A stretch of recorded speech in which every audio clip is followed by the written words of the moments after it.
কথা বলতে হবে তাই কথা বলা, মিশতে হবে তাই মেশা, অনেকটা ক্ষুধা আছে কিন্তু রুচি নেই এমন। এই সিচুয়েশনটা সম্পর্কের অবসান ঘটায় না, বরং মনে করিয়ে দেয় সম্পর্কে কিছুটা অক্সিজেন প্রয়োজন। কিছু মানুষ আমরা এই সময় উল্টো কাজটা করি, মানুষটার সাথে দূরত্ব বাড়িয়ে দেই, নিজেকে সময় দিতে তাকে একা করে দেই। সেই মানুষটাও বারবার কাছে আসতে যেয়ে বিরক্তির কারণ হয়ে নিজেকে একসময় গুটিয়ে নেয় তোমার কাছ থেকে। এই সময়টা বড্ড ভুল সময়। চুম্বকেরও একটা নির্দিষ্ট সীমানা থাকে, যতটুকুতে সে কাছে টানে। এই সীমানার বাইরে চলে গেলে ফিরে আসার সুযোগ হয় না। সে সুযোগে হয়তো টেনে নেয় অন্য কেউ।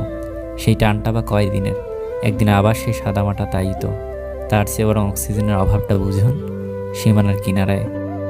ভিডিওটি ভালো লাগলে প্লিজ একটা লাইক করবেন, কারণ আপনাদের একটা লাইক আমাদের পরবর্তী ভিডিও বানাতে উৎসাহ যোগায়।